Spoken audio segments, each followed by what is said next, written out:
Hey, everybody. Welcome to this week's episode of Breedinum Radio. This is week 2, season 3. If you joined us live on Wednesday night, we appreciate it. We had a really good time having this week's guest on. Jon Teater shot a slammer of a buck on last Sunday night, the 3rd. That was the 3rd. Yep, the 3rd of October. So Jon got it done quick and easy, and he got on with us to share the story. Love it. And appreciate Jon, appreciate his time jumping on and sharing that with us. I want to, just leading into this episode, I want to quick hit a couple things. One thing in particular, it was a little bit of a flurry on Facebook yesterday, right before the show, and I didn't really have a chance to really digest and look into it. We didn't really get to it last night on the show, but was pretty bummed to disappointed, not surprised, but bummed to see the results of the youth hunt opt-in period. We've been all waiting to see what was going to happen with Erie County.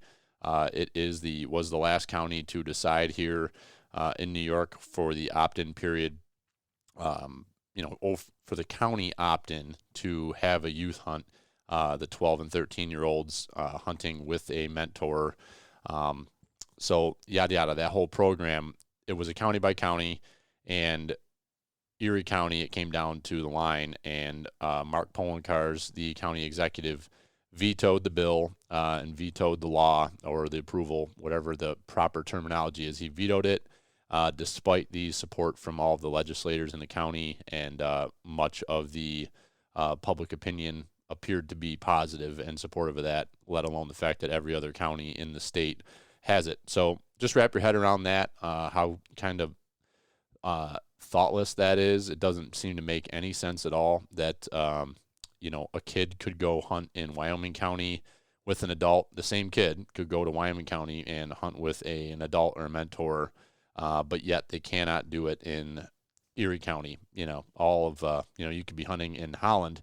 You can't hunt there, but you could drive over to Strikersville and hunt there. Doesn't make any sense. Wrap your head around that. And, that kind of why I want to bring that up, and it's important. I think if that bothers you, you should send an email to your local representative.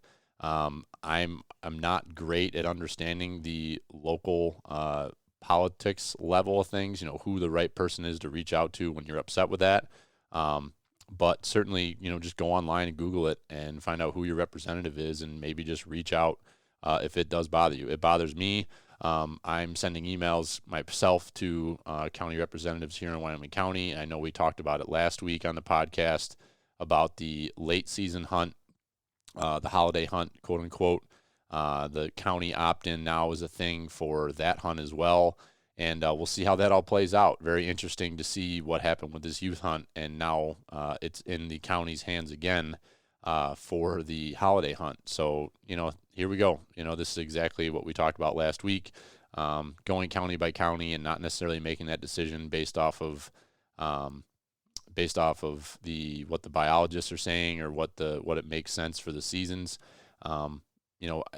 Leads for questions, and somebody who in Polenkar's situation has, that situation really, his decision seems to be a personal decision, not what his constituency is wanting. So really disappointed in that, but I'm not surprised. And anybody who follows along with Western New York politics, especially Erie County, not surprising at all, but really frustrating. So voice your opinion.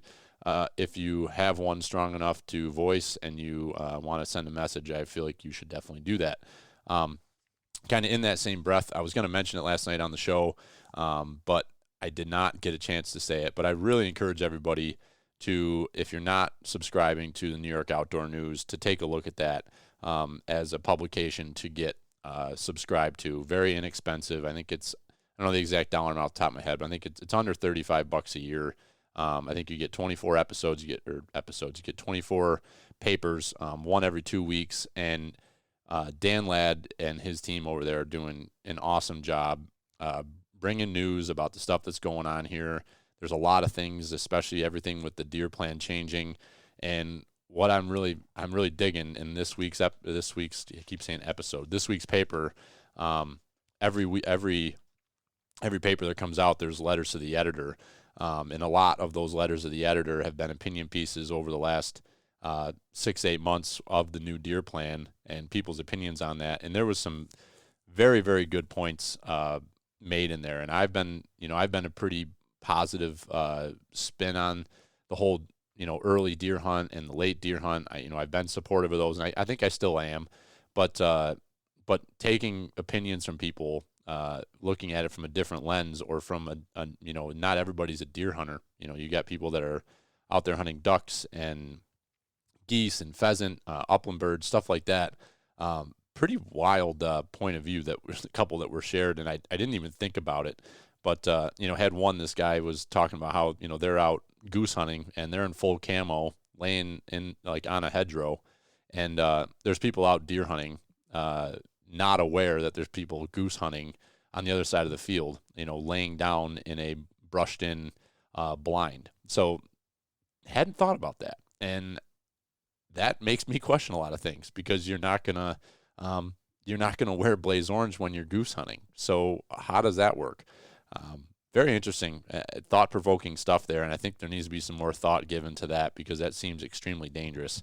And, I would hate to see an accident happen with something like that. So moral of that is I would really recommend you to subscribe to the paper, New York Outdoor News. You can go online and do a subscription that way. And Dan seems to be doing more, trying to have more of a social media presence for the paper, doing more on Facebook. It appears as the primary place where he's doing that. So check it out. I love what he's doing. I appreciate what they're doing over there to keep us all up to date as outdoorsmen and women here in New York. I really appreciate that. So check them out and stay informed, stay involved. And, an involved sportsman is a successful sportsman. I just made that up, but it sounds about right. So enjoy this discussion here with Jon. Enjoy the show. If you are enjoying the show, the only thing I would ask is, tell a friend, share it on your social media if you're into that sort of thing. If you're not, just tell a friend. So far that we had a great month in September, off to a good start with our first couple things here in October, and looking to see things continue to grow as we go throughout deer season. And the invitation's out to everybody. This is a show we're trying to have be as interactive as possible, and we want listeners to become guests and guests to become friends, and kind of continue to build the community. So what we're doing with Bullhorn, I was telling Jon Teater this morning, we kind of had a little follow-up call after our podcast last night, and it was a lot of fun doing it live on there. The ability for people to be in the chat box and messaging back and forth, asking questions, super cool.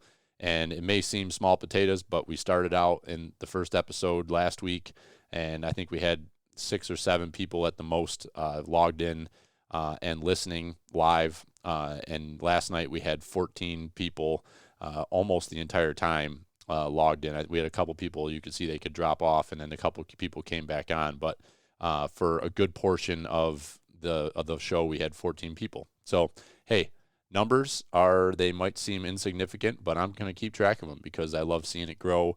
And 14 turns into 30, 30 turns into 60, 60 into 120, and you get the rest. So download that app, Bullhorn FM. It's in your app store, free to download, and you can interact with shows like ourselves. I know the guys at Antler Up did their first episode last Sunday night, and the show that I like to follow along with that kind of got me into it is GU Unfiltered, and that's a really fun show, comedy. I would almost put it in the comedy category.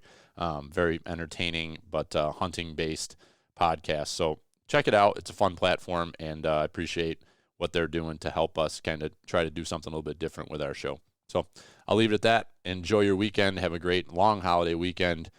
Go Bills. Hope they beat the Chiefs, and I hope you shoot the big one right square in the heart. So have a great weekend. Do what you do. Keep fading them. Hey. I can hear you. We can hear you. Oh, Jesus. Thank goodness. I was getting nervous. Big Jim, can we hear you? Can you? Yeah. Yeah. Oh, cool. Well, good. Is my audio better than last week's was? It's mint, Jim. It's mint. Yeah, you guys sound solid. You look solid, Jon. You look like a guy that actually kills deer. Well, I just I haven't showered today. I've barely eaten. I My hear you. kids are running around like crazy. My wife's got me on duty. She was in breathing class tonight. Breeding class? Yeah, breathing class. Oh, you said breathing. I thought you said breeding class. I was like, Breeding. breeding radio. I think you already figured that out. Yeah. John's effective Maybe, at breeding. I hope not, but maybe she was. Nice. Uh, So we've got we'll just we're a little early here, but we've got some listeners on. I've hit the record button. So we'll kind of just get things rolling and kind of let people join us here. I sent the notification out that we were live, so anybody who is following us on Bullhorn knows that we are live and in action. So anybody who's new to listening to us on Bullhorn and has not utilized this app before, you can actually request a call in if you'd like. You can drop messages in the chat box, and we can see that and we can answer questions. So if anybody has any questions or wants to start a chat as we kind of get into tonight's discussion with John and kind of talk about our first weeks of deer season, most importantly talk about John's success story shooting the buck that he was targeting this year. It's kind of going to be the game plan for tonight, and then just kind of see where the conversation takes us. I got a few things I want to hit on, popular topics of things that are going on right now. But I think first and foremost, we'll introduce who we've got with us tonight. Big Jim's on. Big Jim is kind of the co-host of this program. I'm Billy. I'm Big Jim's better looking and more intelligent brother. And that is up for debate. Yeah, depends on who you ask. And our special guest for tonight is Jon Teater. So, Jon Teater, welcome to the broadcast. Thanks. Appreciate it. Yeah. So I think we might need to label Mr. Teeter maybe the deer scientist of the East. Yeah. Dr. Jon Teater. Dr. Deer of the East. Dr. Deer. Dr. Deer. Yeah, I like that. Yeah. Like that. As you should. I'll tell you what, there's been some really good buckshot in this first 6 days of the 2021 deer season. I don't know if you guys agree or not, but I've seen some freaking hammers shot across around the state. Yeah, I think opening day, the pressure system was there, the weather was there. 4 days before that, there was a cooling period, and then you had that kind of good weather day hit. And then, an upcoming front, like people think, just pay attention to fronts. You can pay attention to the weather a few days before and after a front. Those tend to be actually just as productive. It's funny because in Syracuse area, I've got clients that are local, and I get a ton of information from the clients about what they're going on with, hunting, what they're doing, and this and that. And it's like almost data overload. But I got a client picture. I think it was Saturday, and they were just talking about deer movement, and I was giving some advice on a couple things, and because I worked on his property, and he had immediately said, "Hey, hang on, I got this big buck to show you," and he sent me this one like triple beam buck, and I'm like, "Holy!" It looked like, non-typical, probably scoring in the 160s. I mean, I'm like, unbelievable. So yeah, big bucks are dropping. It's great to see that right off. It is, and you saw the buck, I assume, of the guy up in Essex County that shot that 20-pointer.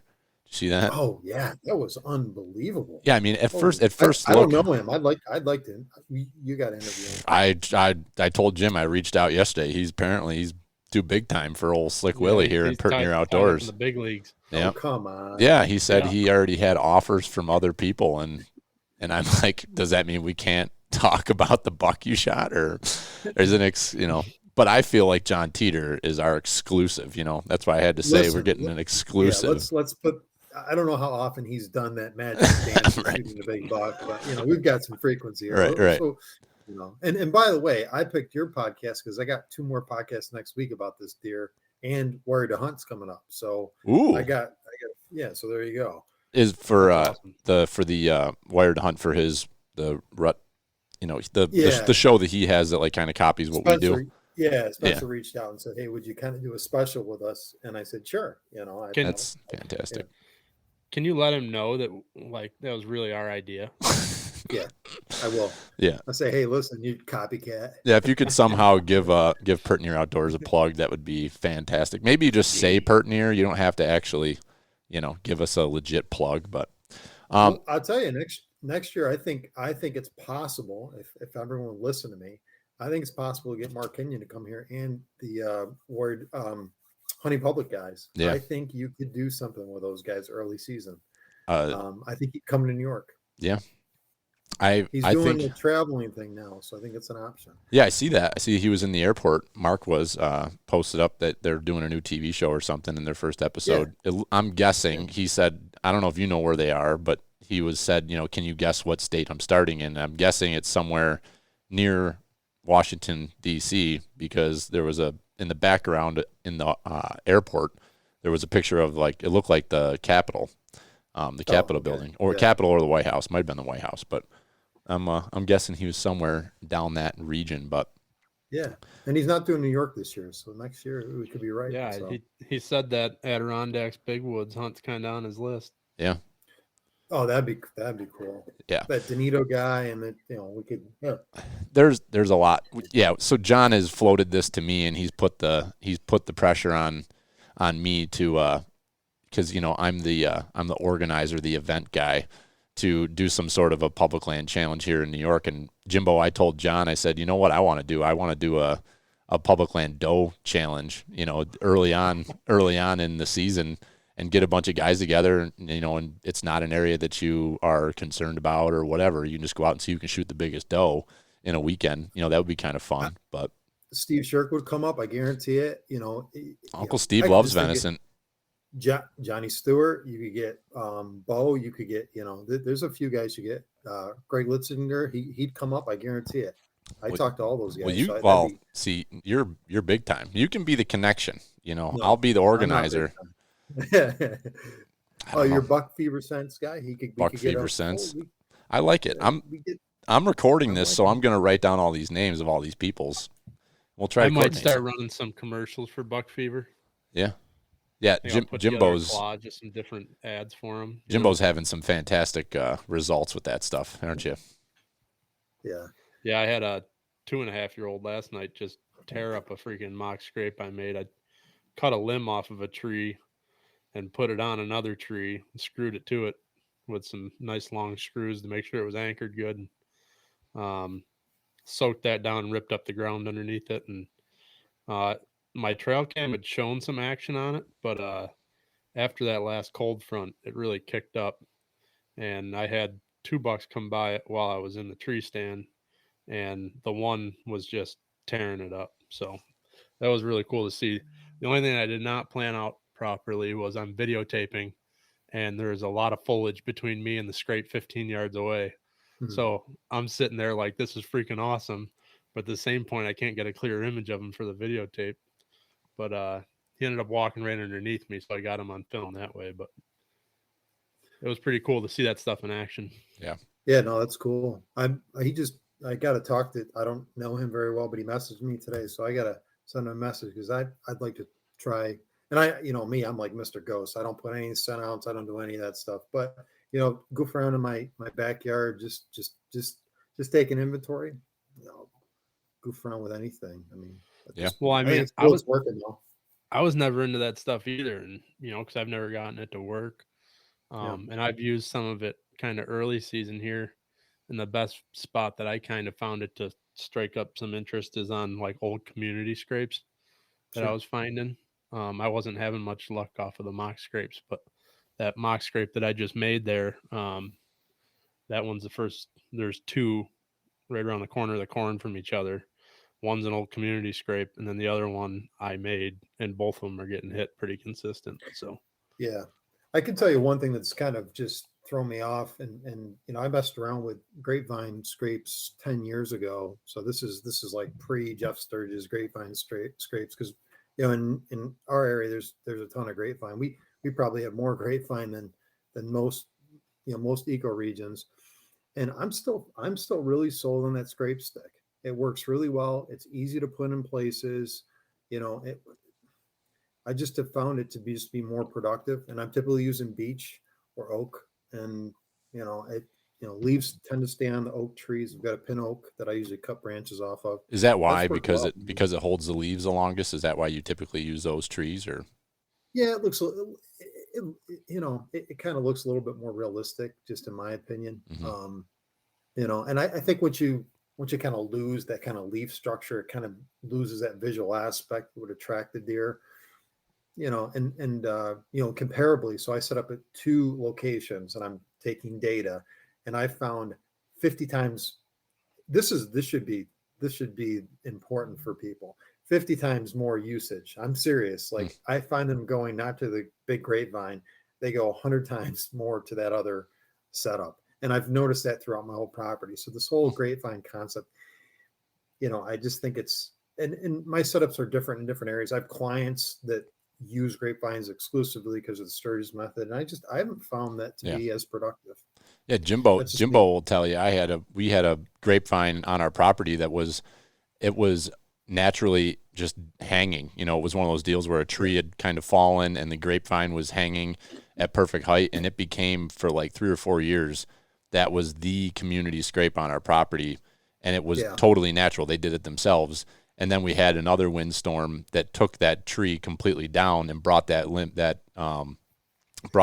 grapevine down, and we have had like zero. We can't even get a mock scrape to go in there. So like, it was totally natural. They want nothing to do. We've tried several different methods of getting a mock scrape going in that same exact pocket of brush, and they will not activate it. So it's kind of interesting. Yeah. Yeah, that is interesting. Cool. Yeah. So let's I want to introduce you, Jon, kind of give a quick background on who you are. So people that have been listening to us in the podcast, Jon is a Central New Yorker. We kind of connected, had to have been spring of 2020-ish. I think you and I connected. I met a friend of yours at an event, and he encouraged me to reach out to you. That's how you and I connected. And you've kind of, you along with Ben Williams, have kind of become our local property management gurus. And we've done a lot of podcasts. We've done some live shows on our Facebook channel, a lot of interactive stuff. And you've been you as well as Ben, but you're on here right now. You've been a huge impact, both you guys, and just discussing these things and having a different mindset and having that local New York State, upstate, winter, cold, heavy hunting pressure. You guys bring that expertise from our region to all of us here, and have made a dramatic impact on the 2 properties that I know. Jimmy's done a ton of stuff based off of what you've recommended, and we have done a lot of stuff, mixed with some other folks. Grant Woods has become a huge influencer of us, and I know he's somebody that you follow along with quite a bit. But a lot of the ideas and the things that you've kind of helped us along with have been dramatic in how they've impacted our property. So you're a property management guy. You're kind of, that's what you do. Whitetail Landscapes is your business. So I don't know if you just want to quick say anything else about who you are, what your background is, before we get into the story of Thor. Yeah, sure. I'm from Syracuse, New York area, just south of Syracuse. I live in Tully. I'm a small property landowner, like a lot of my clients, 50 acres. I've bought the property 4 years ago and I transformed it. And we'll talk a little bit about that transformation today and what I did on that property to kind of get this deer into my point of view. The biggest thing I think with my clients is, I do so many clients a year. I think this year, I shouldn't probably say the numbers that I'm going to do, but we'll probably do 35 or 40 clients this year, and all big and small, anywhere from 20 acres to 1,000 acres. So it's a pretty big smorgasbord of different clients, everything from basic consulting, on-site recommendations, to implementation work, to working with clients to actually kill deer. That's kind of the next phase with some of these clients. And realistically, I'm based in the Northeast, but I'm going to Ohio. I'm going to Iowa. I'm going to Wisconsin this year. So I'm traveling outside because I've been on these national podcasts. They said, you hunt highly pressured deer, you must know so much more than these other consultants. And I don't know if that's true or not, but I'm telling you, the level of detail and tactics and everything we're doing here is just, it's setting my business apart. And I'm just really kind of fortunate to be doing this right at this point. So hopefully that gives people information. about me and get a hold of me. I'm open to helping people. I've abbreviated my business so I can help people to afford kind of some of the services, just because it's not, it's not cheap, but you get a lot of information, and you always stay connected with me. I had 2 clients today call me about information recommendations. I stay right with my clients, and that, I think that sets me apart from Jeff Sturges or any of these people that folks watch. Anyhow, so that's Yeah. kind of history on me. Yeah, you're creating value. I mean, you've in what you've done, just with us, we've probably done 6, 7 podcasts, and I was thinking about this today. I'm seeing all these great bucks getting shot. We started this conversation out with this. I think back, I see a lot of these guys that are shooting these bucks, and some of them are younger. They're kids. I'm a 33-year-old gentleman now. Some of these guys, there's a kid from Honey Falls that just shot another giant, and so it's the 2nd year in a row, and he graduated with my cousin, so I think he's 21 or 22, maybe 23. I don't know, but where I just wonder where that generation is at compared to where we were at 18, 19, 20, 21. We didn't have the resources that, like, we didn't have the YouTube and the podcast. None of this stuff existed. So understanding wind and understanding property management and how to pressure, when not to pressure. I mean, Jimmy, I don't know about you, John, you kind of seem like you've been on this for a long time, but like Jimmy and I feel like none of this stuff was ever a thing. It was like, yep, we're going to go hunt our favorite stand 7 days in a row. Like, you never even second thought about what the impact was you were having on your property. So, like all the discussions that are happening on these podcasts, stuff that you've talked about in here, and you've given people guidance, it's invaluable, because it'll make you have to hunt smarter, not harder. I'm a firm believer of that here in New York State, because you can burn your stuff out in the first 6 days of season and ruin it. So, and I think that kind of plays into your story, Exactly. And I think the October lull is nothing of this sort. I think some of these data points and information that people of this folklore, I can demystify it pretty quickly. My buck last year was a good example, right? I was on the podcast for that one. Mm-hmm. This deer that I'm about to tell you about, the story, you're probably not going to believe it. And I told it to Billy knows this, and I'll just say it. I'll be starting a podcast here pretty soon with that'll be more to come on that separately, and it's just for property management design. It's got a bunch of key people. I was talking to the forester that's on that. And we're going to hunt together this year. We're planning the hunt. I'm bringing him up here, and he doesn't have a lot of time, right? He's constantly working on different projects, and I went through the story with him, and I think realistically, we start to break down really the fine level of detail that helped me kill this deer. I think he was a bit in awe at it. I almost think he didn't believe me at first, and of course he does, because he's known me for quite a few years. So I'm really excited to share this story, because this has been a 3-year kind of a 3-year endeavor for me, this particular buck. Although I've killed 2 big bucks the past 2 years, this is a really quality deer, and right off my 50 acres. So that thing's a beast. Yeah, I'm pretty happy to share it with you guys.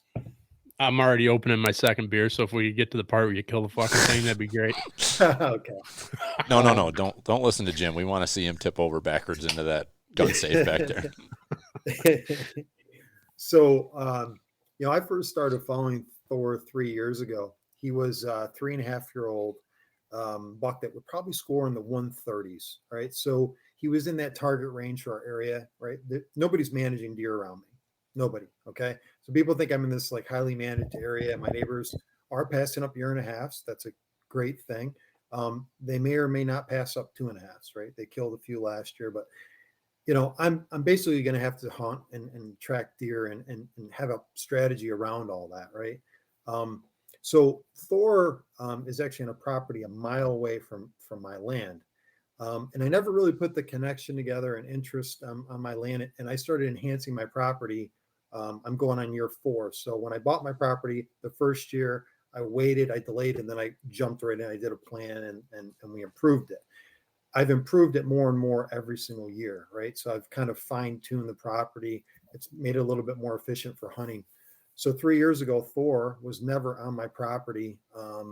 And I had no basic information on him whatsoever, other than I knew his summer range.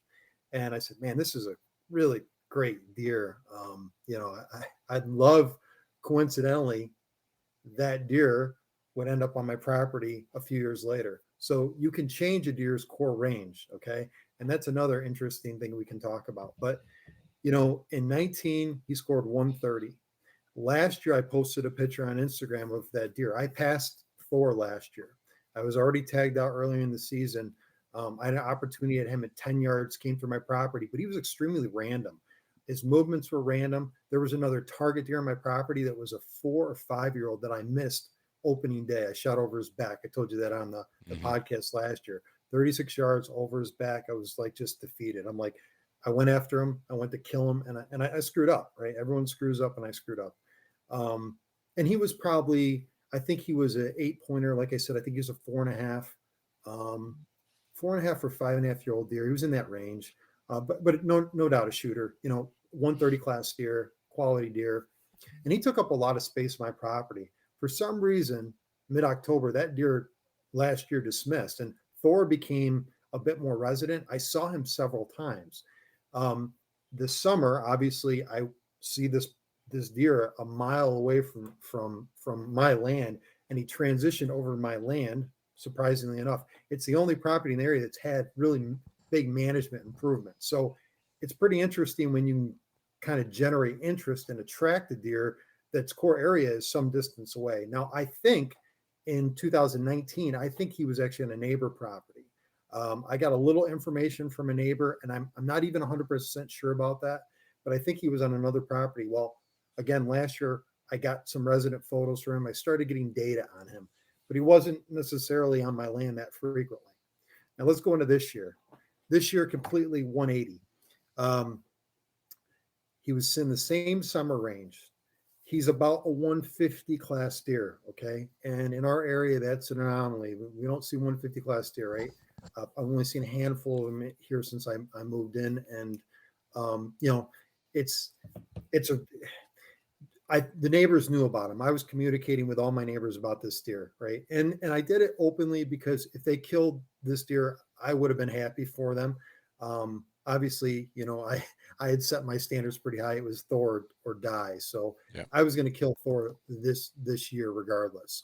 So I was putting aside any other deer that kind of met my criteria just because I knew the volume of pressure that would be around me. I've got probably 6 or 7 guys hunting below me on about 140 acre patch, and they hunt pretty much, gun season, they hunt every day, but bow season, they'll hunt quite frequently. So I have a ton of pressure around me, and it's not like I'm some isolated property in this phenomenal area. I'm just not. I keep saying that I'm not. So Thor moved in September 15th. I got a picture of him on September 15th. Okay. So this is just a few days before season. I caught a bedding area for him. So some of the data I had the year before kind of identified him in an area on the neighbor property. And I went and I scouted that in the wintertime. And I kind of had an idea why he was selecting this area. A lot of it had to do with just being isolated. But some of it had to be related to the kind of topography that was there and the type of vegetation that was there that helped isolate him. So what I did on a ridge adjacent to that, which I own, is I replicated exactly what that was like, but I made it better. I added way more features as compared to that feature. And so on the 15th, that deer came right out of that bedding area on a really rainy, horrible day. Was that feature on the other property? Was that natural, or was that man-made too? It was natural. It was natural. Okay. There was a little logging that was done on the property 15 years ago, so he had an adjacent food source, but it was starting to deplete. Again, I put a little bit better cover on my property, so a little bit more dense vegetation around that area, and I created a lot of segregation throughout that, and I minimized the food source, but I still had a kind of candy food source adjacent to it. So I'm kind of setting up the stage where, you may get some doe interest, but realistically, the volume of food that was available, treetops, I was cutting treetops live in the summertime, and they were going to be an excellent source of food for him. And they stayed blooming. I didn't lose all the trees that I cut in the summertime. Mm-hmm. Inch cutting in the summertime is productive. Yeah. Did you, one last question of of what was that summer range like? What do you think? Why do you think he was choosing to be over there during the summer instead? Was there something in particular there that you don't have, or? Yeah, I think so. I think it's there's a lot of fallow old field that has a lot of shrub cover, and that those areas, that particular area had actually a lot of natural food sources in those field settings. I can so happen to hunt that property too, which is also a unique situation. So what work I've done on that property is I've gone up and I haven't just brushed out trails. I've done I've disc fields in the wintertime to reset back some of the goldenrod to give kind of some more perennial forb opportunities. So I was facilitating another property, knowing full well he'd stick around, so I could just keep tabs on him because I wanted to see his antler development. That was kind of the cool part about this saga with him over 3 years. So anyhow, so this deer became more resident on my property. And, it's interesting because, I had data on him for just 2 days. He was on the property a little bit more than that, but I had information on the 15th and I think the 25th. So there were 2 really rainy days. And the wind in that area, so he was on an east ridge, but the wind that he predominantly liked in that area was a southeast wind. And it sounds counterproductive, but what happened would be the wind would travel down this corridor. Now I'm telling you, this might get a little sciencey here. I cut an area just so the wind would swirl in this area, okay? And a southeast wind would come back around and be a west wind. It would actually toilet bowl in there, okay? So again, these are factors I'm starting to pay attention to when I'm developing a bedding area. So the problem actually with that though is when I need to hunt him adjacent to that, a south wind is going to go directly to his entry and exit. Okay. So there's a negative in this whole equation. And I knew that going into it. So for the past 2 weeks, I've been sitting here kicking myself in the butt. I'm not going to jump into a bedding area because I don't know exactly where he's stationed. And going after a deer in the morning like that, and I'd have to sit all day for him because he'd probably trickle in around 10 or 11 o'clock. I don't have data on that, but that's what I think he'd do. That's a gamble. And I'm willing to gamble, but I'm not going to jump in on a deer like that because I got one shot at killing him. So I got 2 data points. He's in the rain. He likes rain and he likes southeast winds. And he's done the same thing twice. Third time, I'm going to strike and kill him. Now, Billy, I talked to you the week before and I said, hey, Sunday, I'm going to kill that buck. So let's do a podcast. Wednesday, we were chatting. Yep. And you were talking about the weekend. Yep. Yeah. I said, hey, Sunday, let's get ready here because I'm going to kill him Sunday night. Sunday comes along and I thought the rain was going to be too heavy. So I was looking all morning. If the rain is light, I'm going to go after him. If the rain gets too heavy, it's kind of a gamble with bow hunting. So I made the decision. I think that was the third, right? It's the third. The wind is a southeast wind. It's switching to a south wind. He's going to come out of the bedding area. That's in my mind. That's the story I'm playing, I'm playing out. So ramble style, I go to my hunting property. I've got everything pre-set up, right? The whole situation's, I've pre-planned this area just for this deer. Okay. His travel has been inconsistent, a little bit random, but again, I have 2 data points. I get in the box blind, it's raining, super humid. This is the benefit of box blinds, everybody. So if you have a box blind, and I really haven't hunted out of box blind for many years, but I started doing it. This allowed me to kill this deer. I mean, the box blind was my savior. It was warm, it was humid. So those are 2 negatives, right? Scent likes to stick around in those conditions. And the wind was swirling. It was a south wind that traveled east that actually ended up doing a toilet bowl and it headed right towards his bedding area. So when I got into that stand, it was raining super hard. I waited till the hardest rain. It was at 3 o'clock. It's raining, it's raining, it's raining. I get in the blind. I take off my shirt. I'm like hot. And I'm bare chested sitting in the blind and I'm just trying to calm and meditate. And I tried not to breathe. I slowed my breathing. And I know this sounds ridiculous, but the wind's headed right towards him. I hadn't eaten lunch. I had not eaten anything, right? Just so you didn't have any flash lens or anything? No flash lens. Yeah. Nothing, man. I just, I changed my diet a little bit for this situation. Yeah, this is the ridiculous. You eat Mountain House for a week, so you get all bunged up. Yeah. Yeah. No chili, nothing. So anyhow, here's the story. This is what ends up happening. So I'm sitting in the box blind, right? I eventually get Naked. dressed. I'm not naked anymore. I get dressed, and I use that rag to clean off my windows because everything's fogging up, right? And about 4 o'clock, I've got 2 bucks that come out. Now, if anybody hunts corn, this is the best time to hunt corn.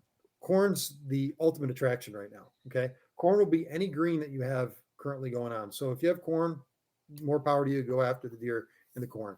The 2 bucks come out. They're ripping off corn cobs and this and that. Those are next year's studs. Okay, those deer come out, eat, go away. They backtrack and they head over to a neighboring property. About 6:15, I have a doe and a fawn come out. Now I have beehives up there. They came right out behind the beehives. They were 65 yards from me. So I snuck into that stand. Those deer were right there. I watched them come right out of the beehives. They came right up behind and they're feeding the food plot. They get to the center of the food plot and they're feeding around. She starts stomping. The wind is swirling. So I'm like, she's winning me, but maybe she's not. She's looking towards where those bucks were just at. I can't see those bucks because it's so foggy and I can't really see in the box blind very well. Once she starts stomping, my immediate thought was my hunt's over. Shoot her. That interdigital gland scent that they put down, that's a game changer. So I'm looking at this deer sitting in this area and she's putting down enough scent where I'm thinking to myself, if this buck travels across this lane, he's going to hit that scent and he's gone. So I needed that. When they snort and they stomp, they're laying scent down. Absolutely. Really? That interdigital gland scent in their hooves, that's an alarm scent. Okay, that's how they ID deer, and actually that's one of the factors that bucks use in order to identify different does that they go after. So when you see them, their nose to the ground, they're smelling the interdigital scent. It's not like the doe's not walking around pissing everywhere, right? Right. I mean, so that also put the level of secretion increases in that situation, and it's a stank odor. Right, bucks pick up on it in 2 seconds, or deer pick up on it in 2 seconds.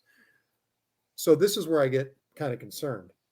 The deer is in the center. She turns around and goes back, not to where she came from behind the beehives. She heads right down an alleyway where Thor is designed to come up. So I'm like, oh my gosh. Did she go left? Did she go right? Did she go in his bedding area? She wasn't spooked, but she walked away with her tail up in the air. And I'm just sitting there like, hunt's over, right? It's over. I screwed up. Something happened. Either she saw something, she smelled something. And I sat there for about 5 or 10 minutes and I said, he's going to show up at 6:45. I got to have confidence this is going to happen. And now, mind you, the wind switched at that point. It's directly south. His bedding area my wind now is absolutely, it's 5 to 6 miles an hour. It's headed right to his bedding area. So not only did she go down that alleyway, my wind is now working against me 100%. So this is where planning comes into play, right? And I sat there and I said, okay, how am I going to overcome the situation? The minute I open up that window, he's going to smell me. I don't care if you think you smell like nothing and you've covered in charcoal and you've bathed, to the nth degree. That deer is going to smell you. So now I got a decision to make. Do I get down out of the stand and leave and say, okay, this never happened? Or do I stick it out? Now the rain starts picking up. Another factor against this whole decision, bow hunting in the rain is probably not the best idea, right? I got a wind issue, I got a rain issue, and I got a deer that just ran back into a bedding area, I think scared out Thor. I sat it out. It's about 6:30, and all of a sudden I look up, and here he comes. He comes right up the trail. His antlers, you see the deer, it's 150 class deer, right? It looks like it's the same height of the corn. And I'm sitting there, his antlers are glistening, and I'm just thinking to myself, this is do or die time. If I wait for him to come across the field, he's going to hit her scent. If I don't shoot him extremely quick once he comes, and I didn't know where exactly he'd move to, right? I don't know where he's going to go. He could turn right back around. So I had to make a decision. If I get a chance to shoot, I'm shooting as quick as I can. I didn't open the window. I'm range finding him through the window, which is a little bit difficult to do. I'm holding my bow and I'm just back and forth, range finding, holding my bow. And at this point, he's coming right down He's coming towards me. And I didn't plan on shooting a deer in this little area. And so happens I've got willow screening, and I use willows for screening across my food plots. You can use them for trails and corridors and hedgerows and everything. Well, I use them for screening. And I got a little area where the deer had eaten the willows, and it was a hole. So as that deer came down in this corner of this food plot, and this food plot is, you see the picture of my buck that I put on. This food plot takes that food plot look like garbage. Okay, this is like, I have much better soil. I've got much better techniques up there. I really care about that food plot a lot better. He's hammering this area. He has no idea what's going on. He's so focused on consumption at that point. We just had a shitty weather system come through. He hadn't gotten up and moved much during that day. He's going to focus on the food. That's the thing that saved me.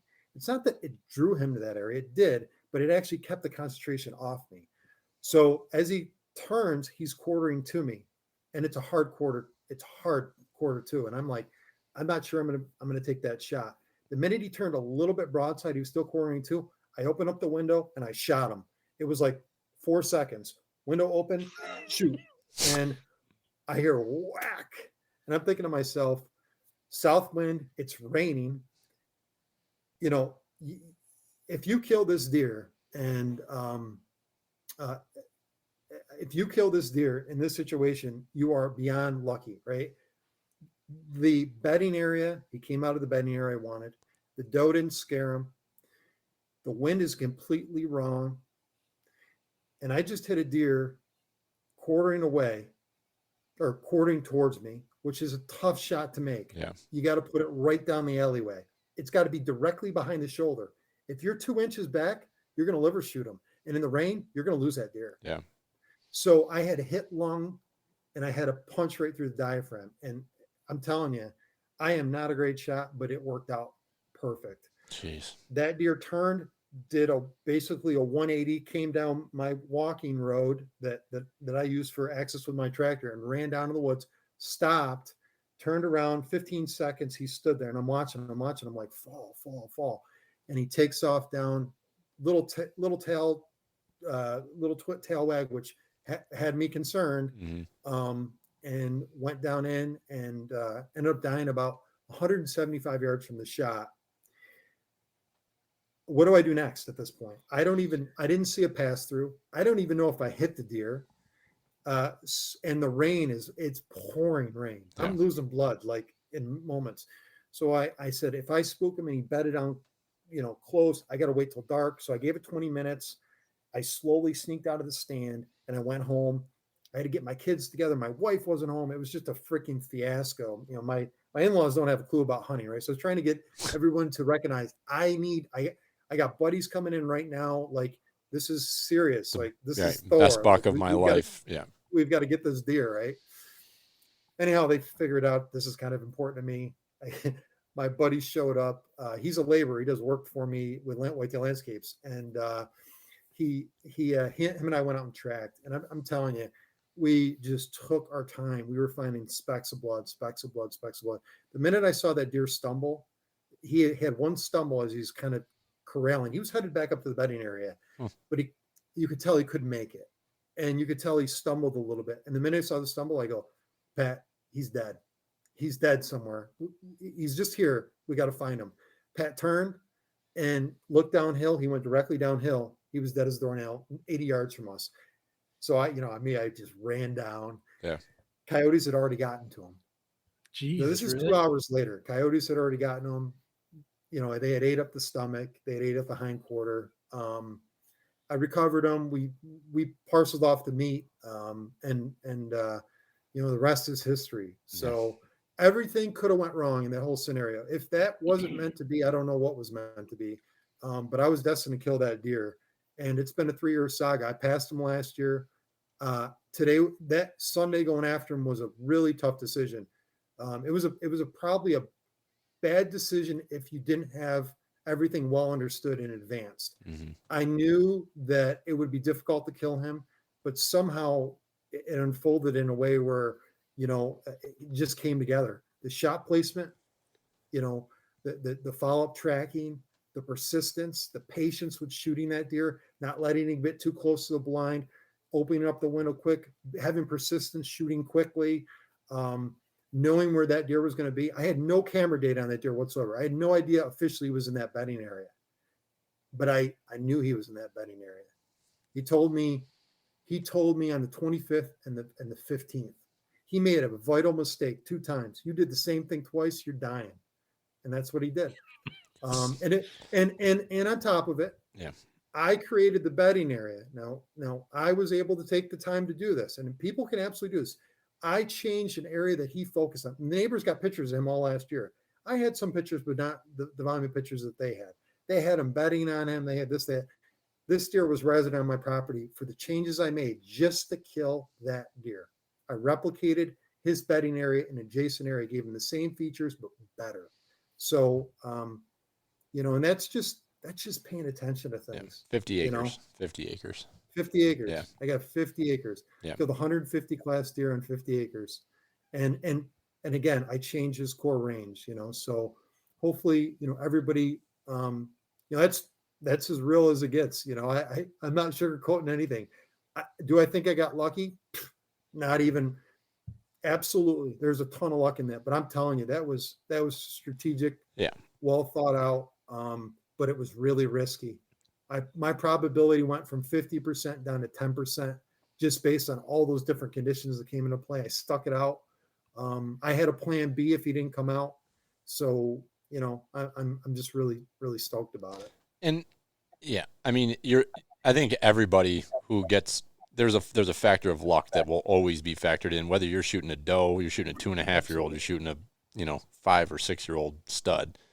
There's luck involved, but there's no doubt, John, that you had put the time and the preparation and the thought to analyze that deer. I was joking with, I think I was talking with, I don't know who else. I think I was talking with Nate Kennedy yesterday, and I was joking about you, and it's like, I wish that I had that analytical. I don't have that analytical mind to take that data and I should. I have that data. I have the camera data when we're getting these bucks that we're seeing on camera.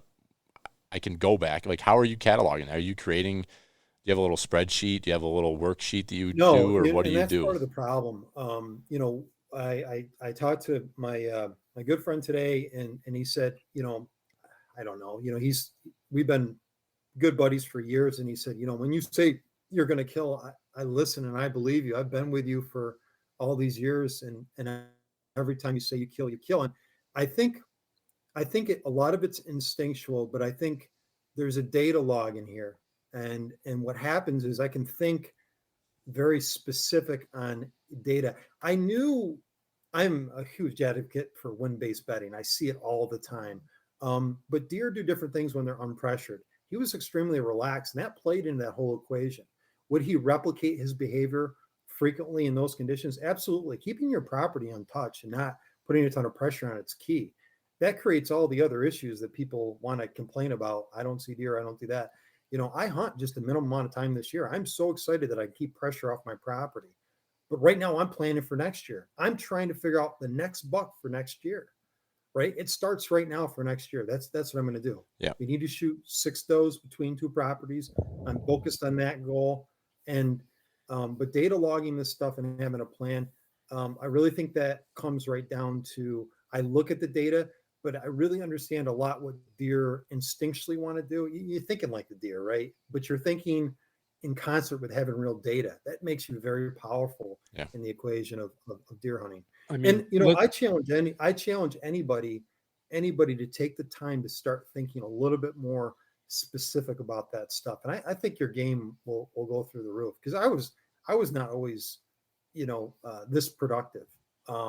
I did, a lot what you talked about. I sat 14 days straight, all day sits. Like, if you talked about some of the stuff I used to do, but small things, strategies. Like right now, I'll go spotlighting as much as I can. Now I'm trying to ID new deer around here. I'm trying to inventory deer. Yeah. Inventory deer on feeding patterns and looking at, what is the caliber deer that might meet that next criteria that I'm looking for, because I'm going to pull them into my property. I'm going to change their core area. I'm absolutely going to do that, right? I'm going to create the best value attraction on my property. I'm going to suck them in. Yeah. And it's totally possible. So listening to that story though, like I don't feel like you get that level of like retaining the information and then knowing what to do with it in a lot of places. Like just listening to that whole story, I don't feel like you hear that in many places of people being like, I did that for that specific deer Right. and I killed him the first sit. Yeah. I just don't feel like you hear that very often. I think that takes a level of knowledge yourself. And I think the fact that you have your own property, that you can design how you want it and nobody telling you what to do with it or what you can and can't do with it, and the knowledge to know what you're supposed to do to it, I think are two huge, huge things. Yeah. yeah, I really wish instead of just doing, what I'm doing with clients where I go, I give them consulting, I give them a booklet. I wish I could stay with the client and help them achieve the same levels of success. You can't be everywhere at once, but realistically, you know,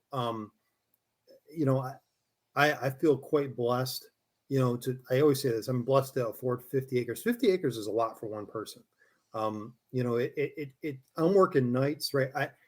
When my wife goes to bed, I'm working on client properties. I'm running the tractor. I mean, I don't have time to put a lot of effort into it. I mean, if I could chainsaw at night, I probably would. Don't, I'm not recommending that, but certainly, if you have time and effort to dedicate to improve your property, it really becomes a no-brainer to hire somebody to give you the tools to the toolbox and just allow that to kind of progress. And then you as the landowner can focus on the fine-tuned details to make everything work. But it's really kind of a big focus to what I do and what the clients end up kind of learning from me. So Yeah. And I want to point out one thing in particular is that, we're talking about, I think some people get turned off by the conversation of just giant bucks all the time, right? I think some people, that's not what hunting is to them, but they care about their land. They care about having success and seeing deer.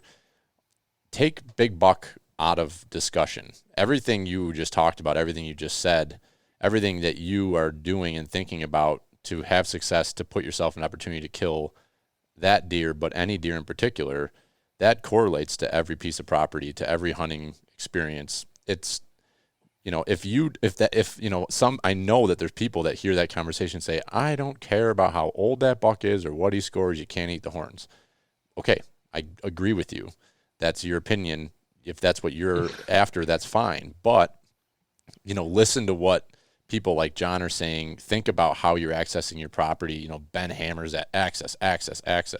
It's everything. So then when you start thinking about it, it's like, yeah, we're trying to hunt these properties, whether it's your own private property or it's a lease or somebody you have access to. You're trying to hunt that for 2.5, 3 months.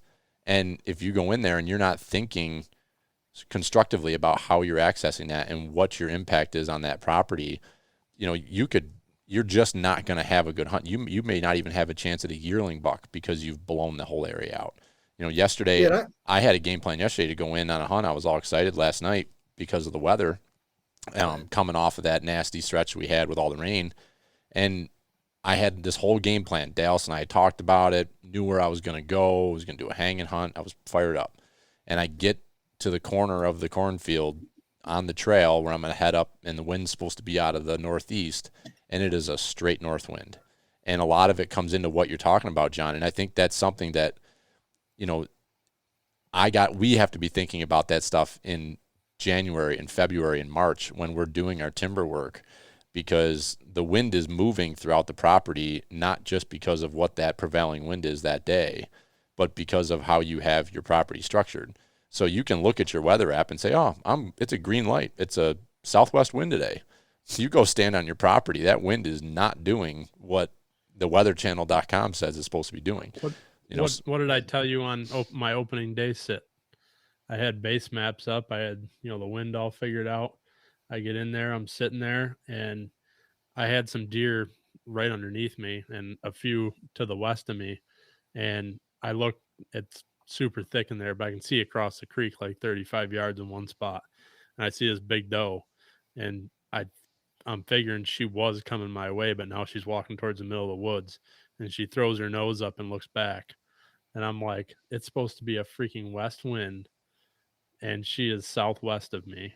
and she Yeah. already had me coming in from the west, Mhm. and I could feel the wind blowing back southeast. So um, yeah, it just because the weather app tells you it's going to be a certain wind does not mean at all that's what it's going to be doing in your spot. I So think the most critical thing of this whole story is this one particular deer had attributes that I've really focused in on. Um, I think he was bedding on my property because I had um, the way those bedding areas were set up was there was variability in them. Someone asked the question earlier, what the bedding areas look like. I'll give you a little bit of description of them. A lot of them are high and dry. Okay. And this is on a hillside that has a lot of gravel. All right. It's kind of a gravelly type hillside. It's silty gravel. That's the type of soil texture that we have here. Great creates for great drainage. Okay. That in combination with, I have old Scotch pine um, that I cut. Um, Cutting timber now or in July when I cut that, I cut at the end of July, early August, right? Again, I'm setting this bedding up area just for this deer. I created a lot of canopy in there. Um, some of the Scotch pine that was in there, the size of the diameter of the stem and the structure creates a really good shielding effect. That really in and of itself created kind of these really dry areas. Now, just like humans, and I don't mean to humanize this, but deer like to be kind of secluded in these pretty dry terrain settings, particularly in rain. That other setting that I was telling you about earlier didn't have those same features. It made my features so much more beneficial in those conditions. Now, I kind of thought about that in the design phase of it. But there were open bedding features and closed bedding features, what I call them. It's picking the right locations and multiplying that. So you have many replications of that particular scenario. There's a little bit more to the creating density of cover and kind of evaluating that, and then adding food sources to those areas. Because in those areas, I did put food sources within those bedding areas. Again, you listen to some of these big time guys and they say, don't do that. It works, and it absolutely works in our area. I mean, it's not even a question. The last thing I'll say is the weather apps and all that kind of stuff that you're playing with. I'm messing around with a new app. I think it sucks. I'm not going to say the name. Oh, well, I can bleep it out if you're if that's what you can blink twice. I'm not going to say I'm not going to Okay. say the company is, but I have multiple apps I've been paying attention to, just to, Deercast, and that's one. I don't really pay Is it attention. Onyx? Yeah, you're wearing a shirt. Yeah. All I'm saying is I don't pay attention to those apps at this point because I've found no credible evidence that they're supportive. Now, the only thing I will say is I do believe I'm not a moon guy. Illumination, I think, matters in the equation with deer movement after a high gradient of illumination during an evening setting. I think a sequence of feeding is very consistent. I think when you start to evaluate your deer herd and their interest levels, and I think when you start to understand the behavior and how they interact in your property, you really get a good sense of how they move on the property. And you'll notice right now there's a lot of kind of this change of the guard. The bucks and the does, they move in different locations. There's a lot of segregation. That's about to change in the next 8 days. Mm-hmm. You'll start to see a little bit of coercion or collaboration or consistency where the deer herd kind of changes dynamics. So pay attention to that in the equation of things because that changes their placement. Hopefully that's a little bit of tidbit for me, but come up with your own equation. If you looked at that weather apps, the day I went after that deer was the worst day. Everyone said that's the worst day. No, that was the best day to kill that deer. Those weather apps have no idea what that deer behavior is like in those conditions on my property. Yeah. I'm paying attention to that one particular deer. So take those apps and use them, but don't use them as your main source of information. Right? There's way more that you can gain. What's funny on the app aspect of it is, like Deercast came out, and of course that's gonna trigger some interest, as far as their algorithm of telling you whether it's poor, fair, or great movement. And I've kind of played around with it, and I didn't buy the app, but it gives you one day, like it gives you your present day. Yeah. So you can see. I always look at it just to see, but I've always got like those days where it just feels right, like you should be hunting. And it's funny because last year when I killed my buck, it was a poor weather or it was listed as poor movement, and I killed that buck. And then Friday, I went out.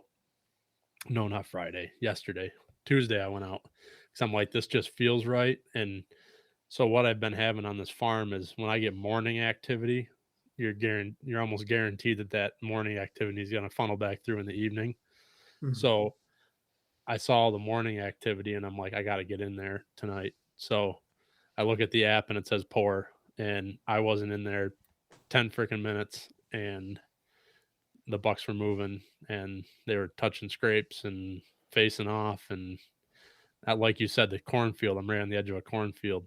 Oh yeah. And normally how I know one's coming is you see coming down the edge of the corn, you see the tassels moving, and then all of a sudden it breaks around the edge. So it's fun to watch. And I think a couple of times when I've been in there, there's deer within 60 yards of me laying in the corn when I get in my tree stand, and 10 minutes Yeah. later you'll see the tassels moving back and forth, and you're just sitting there wondering what that one is. But Yeah. it's a lot of fun. But like, I wouldn't put all your ducks into any of these apps. I think they're good resources, but I don't think any of them are spot on.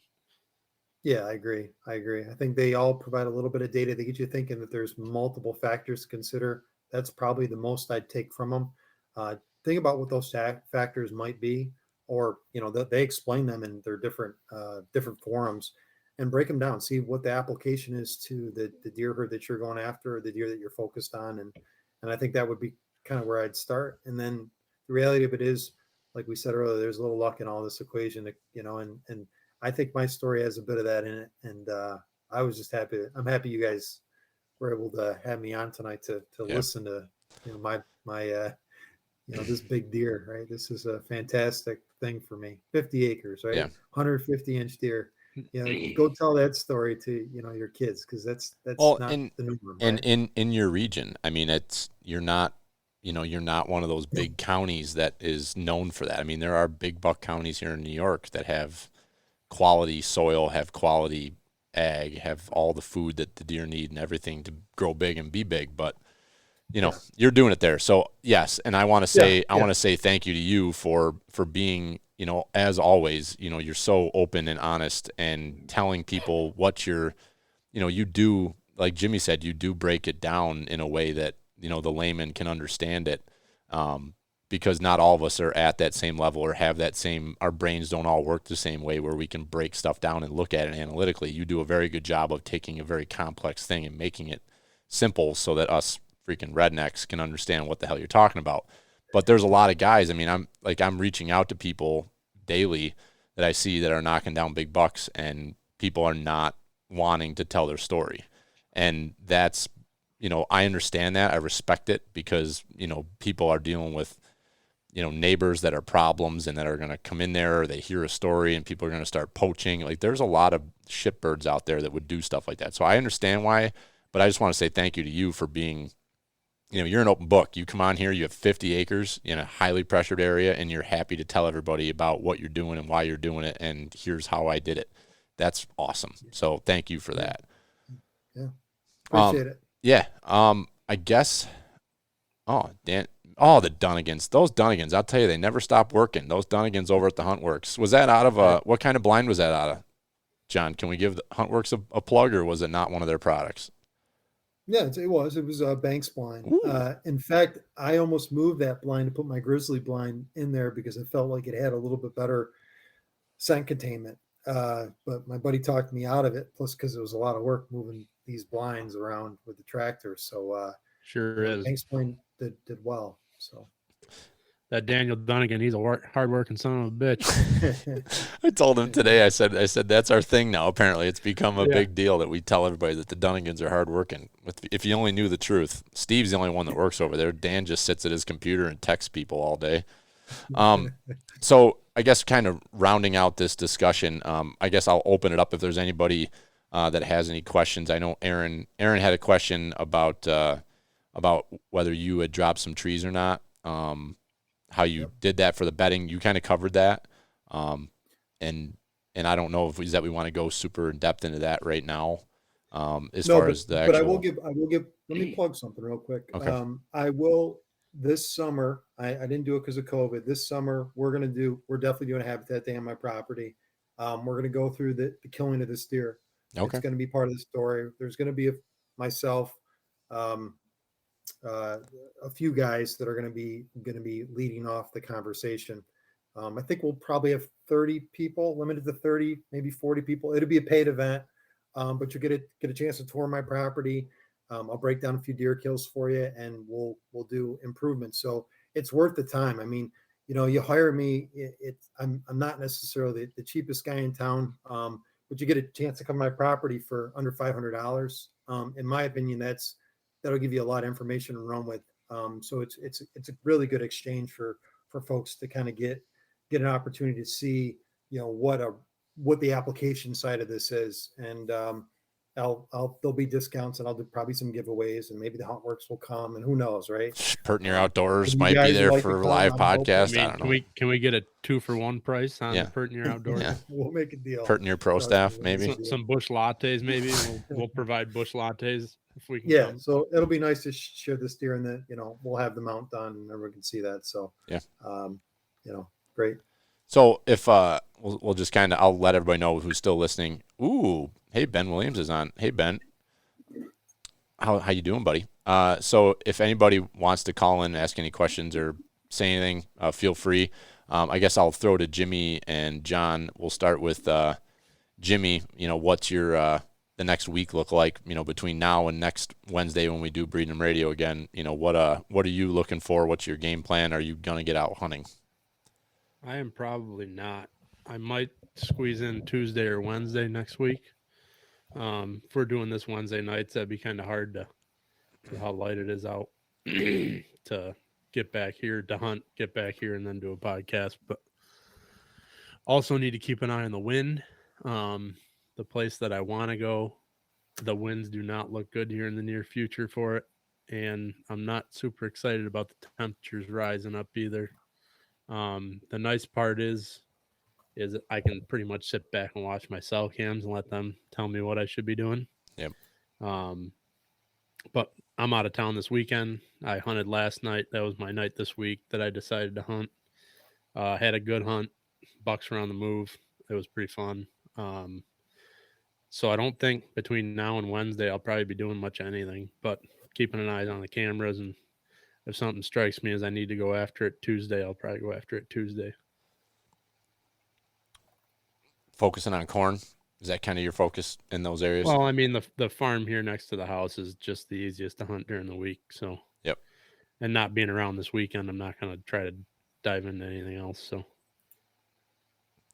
John, how about you? Are you obviously you don't need to hunt, so you probably aren't, but if you were to give I'm people hunting Saturday. Okay. I'm just looking at the weather right now. I'll give you the real deal what I'm doing. I'm going to hunt Saturday.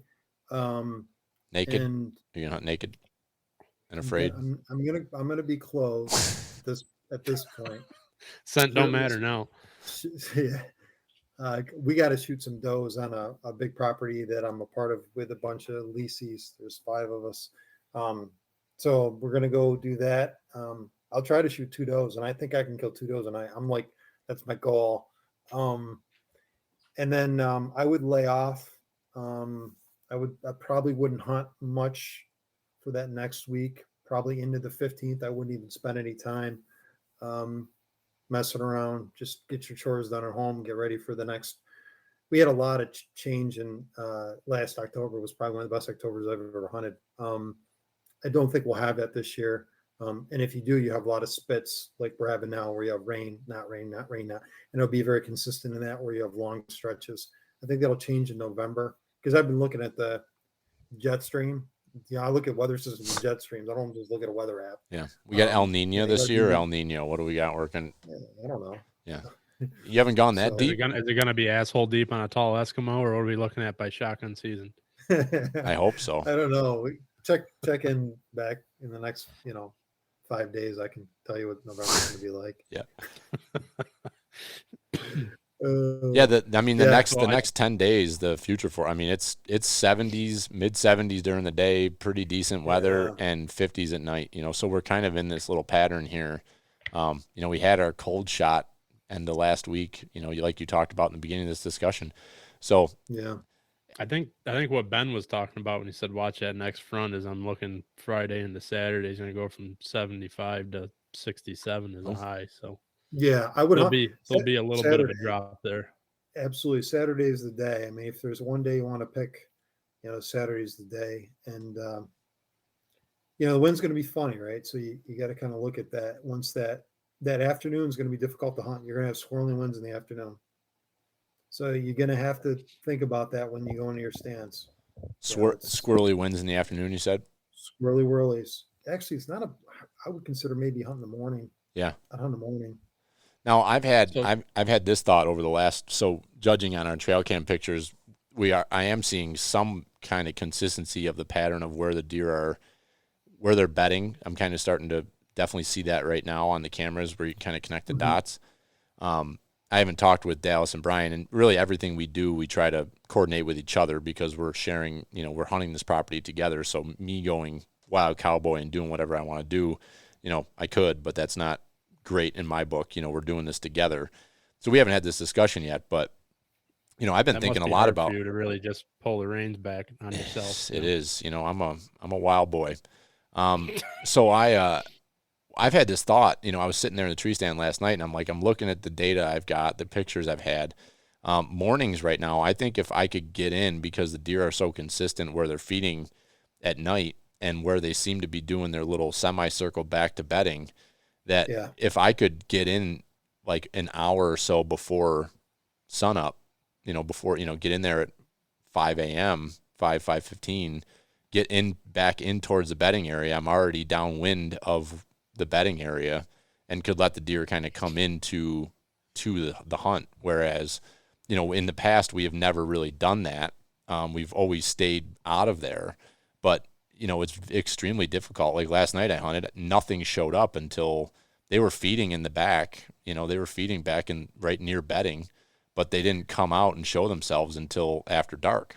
So right now, this time of year, it's, but then again, it's like, do you make that move if you don't have something that you're concrete on that you're trying to knock down? Like if we had a buck that was like, yeah, that's the one, that's the Thor on our property that we want to get. Like, I don't know is that I want to make that move this early because it is such a long season, That's kind of what I'm struggling with right now. Cause it's like, I've had some really good bucks on camera, but I don't have like a pattern on anything. And I don't really have anything that I've seen enough times to be like, okay, that buck is really living here.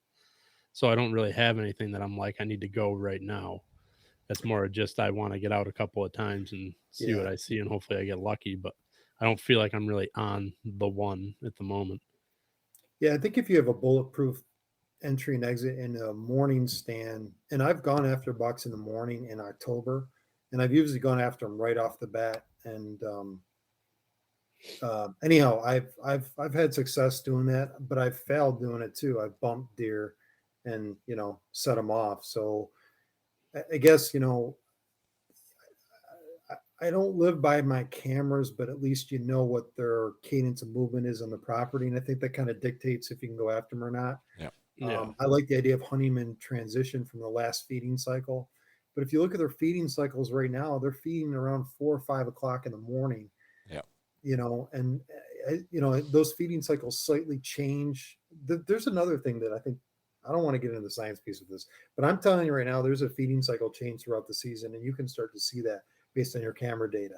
And I think that's another thing that people may not be paying too much attention to. And that feeding cycle changes. It changes throughout the season. It changes based on daylight. Isn't that incredibly interesting? It is, yeah. I think it is. No, I'm just thinking when you say that now, and we're in this world where, Jimmy and I both, I have 20 cell cams, 22 to be exact. And not 4 of them are not running right now because they were tampered with on public land. But anyway, yeah, so it's there's so much data. So I wake up in the morning and I've got 8 emails from CuddyLink of here's all your pictures from that night. But now that you mentioned that exact statement, I'm looking at those times, and there's a flurry right after dark, 9 to 10, and then there's kind of a lull, nothing, and the deer could be 10 yards away from the camera, not getting them, but we're not. and then there's another bump at 4 to 5 to 6 in the morning, and then I'm catching them at the apple tree heading back to bedding. And it's like, so now you say that, and now I'm kind of I just made a note. It's interesting to pay attention to that. So now you kind of start noting those and you'll things. see annual cycles like that. You'll see continuous cycles on your property.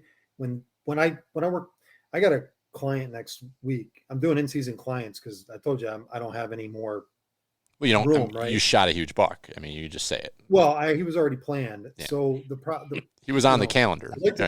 I like to go. You would only given him partial attention. If now I'm full blooded into it. So I've been scouting his property because I was like, oh, maybe we could get we can stalk and hunt. I don't know. I had this weird concept on, but I was looking at the interval data. He sends me data, so I'm looking at his deer pictures before I go to the property, which is kind of fun, right? Because we can talk about strategy when I'm there. It's basically in-season scouting for him, right? Yeah. It's probably worth it, to do that. I don't know. I'll give you all my logins if you want them. He's paying me, okay? So this is free advertising, John. I'm looking at his data and his intervals of movement, and there's definitely been a correlation to everything that's happened around harvests changing his movements, which it's all plays into that, and it's been fun to see that because where I am, it's very there's not a lot of agriculture. So I don't get to see the same kind of movements as a result of change in agriculture where he does. So I, just put that into the equation too. I think that's important to consider. So I got a ton of corn I'm hunting around right now, and it kind of makes it difficult because you can't see anything. But pretty much if you see it, you might be able to shoot it, sort of thing. Yeah. So I love necking that corn down in a small area adjacent to a bedding that's in between you and them. It makes way more sense, instead of having they're in the corn and you're adjacent to that. And then again, what does that structure do to the wind? I mean, those are all those things that go into this equation. You go back to the story with Thor. I mean, and I said the story before, the deer last year. I mean, like I said, it's a game of inches, seconds shooting. I mean, I wish I could make that up, but and I could have totally missed it, like I did the year before I blew that other buck. I mean, I'm absolutely human, and I'm not the greatest shot either, That's why I practice target panic, because sometimes you just have to rip that shot off, So the best buck that I've seen so far, I called in actually. It was right at last light, and I had already started back. Huh? Rattling right now? No, I was shaking a bush back and forth with my backpack, trying to lower it down out of the tree. So I'm videotaping, so I got all this shit, right? So I pack all my stuff up, and it's dark. I ain't shooting at this point. I don't care if it's under the tree. But you can still, there's that point in time where you can still see a little bit. So I'm like, there's nothing around. I'm lowering my bag down. Well, when I pulled my bow up, I hooked my bow rope to the tree stand strap. And then when I pulled my pack up, I hooked that to the tree stand strap. And I pulled my pack up over the front of the tree stand out of the woods because there was no limbs in the way. But going down, I was like, it'd be easier if my pack was in the field to grab instead of in the woods. So I go to lower my pack down, and I'm trying to dangle it through the limbs to get it down. And they cut everything along the edge of the field, so they weren't hitting it with their combine. Well, one of the limbs splintered, and my pack got caught in my bow rope, in the splinter, and then in the bush below it. And I'm like, okay, it's hanging at like 4 feet. I can just grab it when I get down there. So all the weight was off the rope. I go to pull the bow rope up. There's no slack in it. It's totally stuck. So I'm like, son of a bitch, I got to pull my pack back up. So now I got no way to get my bow down. And this is one of those trees where you have 3 steps and you're 25 feet up. So there's no carrying your bow down with you. So not even in your teeth. I got to pull the pack back up, right? So I'm like ripping on this thing to get it out of the bush. So the bush is just whipping back and forth. And I get it out of the bush. I get it up top. I set it on my platform. I look down the edge of the field, and there's a deer standing there. And I'm like, son of a bitch. So pull binoculars up. It's a spike. It walks into the woods. I'm like, who the hell cares? Grab my bow. I'm like, I reached over, grabbed the bow rope now because I'm figuring my pack's off the bow rope. I'll pull the bow rope up first, lower the bow down. The bow rope's stuck on the splintered limb. I can't get the bow rope out of the splintered limb. So I'm like, at this point, I'm just going to freaking clip it onto my backpack and lower the whole thing down as one. So I pull my bow off, unknock the arrow, put it in the quiver, look over at my backpack, and then I look back down the edge of the corn, and there's another deer standing there. And I'm like, that looks like a big deer.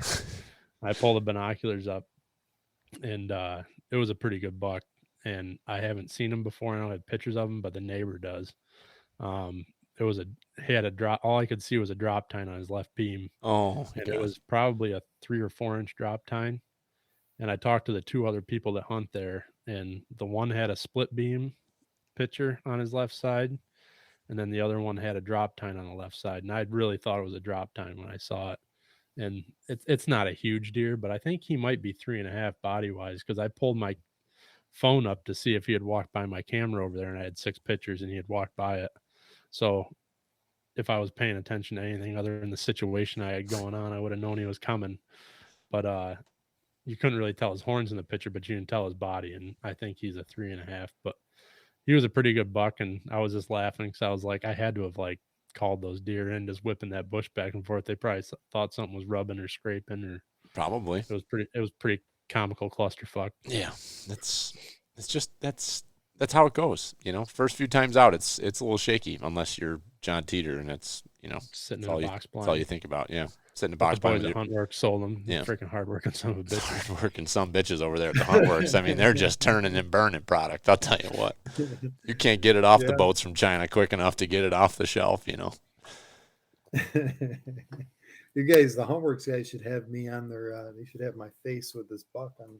Right on the side, they could make those things that they put on the windows. They should make like just a your face with that buck as like to break up the like those camouflage things you put on the windows, the stick-ons.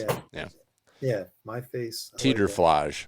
What Teeter? We got it. We have a new nickname Teeter for screens. you. You're Teeter the Feeder. We had a nickname come through the chat section. Man. Yeah, Teeter the Feeder. I like it. Follow me on Instagram. I like that guy. Yep. That's Jeremy from right. Antler Up. Oh, sweet. Yeah. Cool. So, well, I think I'm pretty well. I'm not hunting this weekend. I'm done for the week. We're going camping this weekend. So I'm going to spend some time with the family and lock in there and pay some goodwill. And then it's just going to be freaking feeding time after that. Probably not. I'll probably sneak out one day a week and lick my... Are you going to go on that muzzleloader hunt or what? I haven't talked to her about that. Depends on how this weekend goes. Her birthday's that weekend. That's the problem. But I might be able to sneak up there for a day. Maybe a day. What are you thinking? Marrying a girl with a birthday, I know. She's got something I want, John, and I can't stop thinking about it. So, Well, my wife's birthday is October 2nd. That's always a problem. That's why you shot Thor on the 3rd, because you had to take care of birthday stuff on Saturday, right? Yeah, absolutely. Absolutely. All right, guys. I'll talk to you. All right. I got to roll. Thank you for your time, John. Congrats. Thanks, guys. See ya. It's good talking to you. Thanks, everybody, for tuning in to this week's episode of Breedinum Radio. Breedinum Radio. Breedinum Radio. Tim Donegan? I think he's a hardworking son of a bitch, too. He's on. I mean, Tim's working late at night. Man, oh, man. He's the brains behind the operation. He's not in there working all the time, but Tim's the one who's pulling the strings. I know it. Thanks for tuning in, Tim. We appreciate it. You're our lead sponsor of this non-for-profit organization, so it's great. It's great to have you guys. How do we get John's face off there? He's pretty awkward just staring at us. Yeah, I actually thought he was still on that for quite a few minutes here. He was just a second ago. Take a screenshot of that, and we'll just have that be our background. Oh, he's gone. There he goes. So you got anything in closing, Big Jim? We did have some pretty exciting stuff tonight from one of our pro staffers. Did we? Our junior pro staffers. Junior pro staffer? Yeah. What happened? Shad him? What happened? Bear. What? He was out hunting and got a trail cam picture of a bear going by one of his tree stands. and then it walked by him in the field too. So Really? yeah, it's standing right in front of his other tree stand that he was not in. Nice. So he was sitting in the ground blind, and How's he pulling the bear off? walked by both of his tree stands. He's been hunting a lot. Oh, was he? He wasn't hunting tonight. Yeah, he was. He was. How is he hunting so much? This was the one night that he had to hunt. Oh, because okay. he's out this weekend too. Gotcha. So. Okay. We're all on the DL this weekend. Everybody's DLing it. DLing. So yeah, he's had it was funny because he sent me the cell cam picture, and I was like, yeah, maybe you should have hunted tonight. And then he sent me the picture out of the blind. I thought it was another cell cam picture, but it was actually him sitting in the blind sending me the picture of the bear. Oh my God, that's crazy. So yeah, there's a lot of corn up there, and he has a picture of a bear a couple weeks ago. Is that a pretty good size bear? Yeah. Yeah. He's probably over 250, I would say. Nice. He doesn't look that big in the one picture coming out of the corn, but the picture that he took with his cell phone and the picture that we have of him coming up out of the woods 12 days ago. Yeah. He looks like a pretty good bear. He's a good one. Adam, if you're listening to this, you don't need to put writing all over your pictures all the time. When you post stuff on Instagram, you can just put a little tag. It says Pertner Outdoors. So he loves to I told him he should phone into this and just talk to us, but yeah, he's scared. Said that he had some bigger people, Oh, did he? He's got some contracts in the works, maybe like Primos or something. Yeah, and some I don't know, deer cast maybe. Yeah, I forget which some ones were after him. Big time stuff. Yeah, I get it. We're not paying good money yet. But maybe if the Dunnigans would fork over some more money, we would be able to afford that sort of stuff. But right now we're operating in the red, so it's it's a little sketchy here. But that is what it is. It is. We'll make it or break it, one or the other. We love you. The Dunnigans, we love you. You're the only ones that we rip on and talk about here. Tim's all right. Dan, I don't know about Dan. We got to figure him out. We know he's a hardworking son of a gun, but that's all I know about Dan. Yep. That's all I got. It's hardworking son of a bitch. That's all I know. Just keeps selling Big Willie stuff over and over again. Number one customer. Yeah. That message cracked me up that I posted. When a salesman gets a salesman. Yeah, that's hilarious. And Dan, I'm assuming it was Dan, responded and goes, he pretty much sold himself that morning. Dad called me and he goes, Willie, what do you think? He goes, they got one, Steve's looking to make me a deal. I'm like, yeah, Steve's making you a deal. He's like, so should I, he's talking himself into it. He's like, yeah, I think, he goes, I'm going to be on a fixed income next year and I got disposable money right now and maybe I should I'm like, Dad, you should just do it. I go, it's never going to go bad. It's high quality plastic materials, full of carcinogens. It'll last forever, Forever. And so he's like, you know what? I think you're right, but I'm going to think about it. And then I call him the next day. I'm like, so did you do it? Yeah, I think I'm going to do it. It's great stuff. Love them to death. We got box blinds to take our boys out hunting in now, so that's a beautiful thing. Thanks, Dad. Can't wait. Yep. We'll let him take them hunting, so you and I can go chase stuff around. I don't think that many people on here know the full story, but Dad put that blind over on what we call Fort Naples, which is where Grandpa's blind used to be. Right. And I truly felt that there'd really be no activity over there for most of archery season and figured it was pointless to have the blind there. So I took it from him and I set it up in the middle meadow. The family stand. So I kind of confiscated his first blind. Yeah. So it'll get used, but now he bought another one so he can put that other one over there and it'll all be fine. I promised him I wouldn't confiscate that one, but I'll give it at least a month. Yeah, at least a month. And then it might end up on the top of the South Hill. We're not sure. Yeah. Don't know how it got there. No, allegedly aliens. I don't know. We're having a hard time explaining that.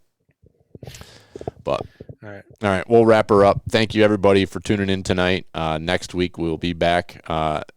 Should be Wednesday night. We may, if something comes up, if Big Jim needs to get out and hunt, we might tweak it.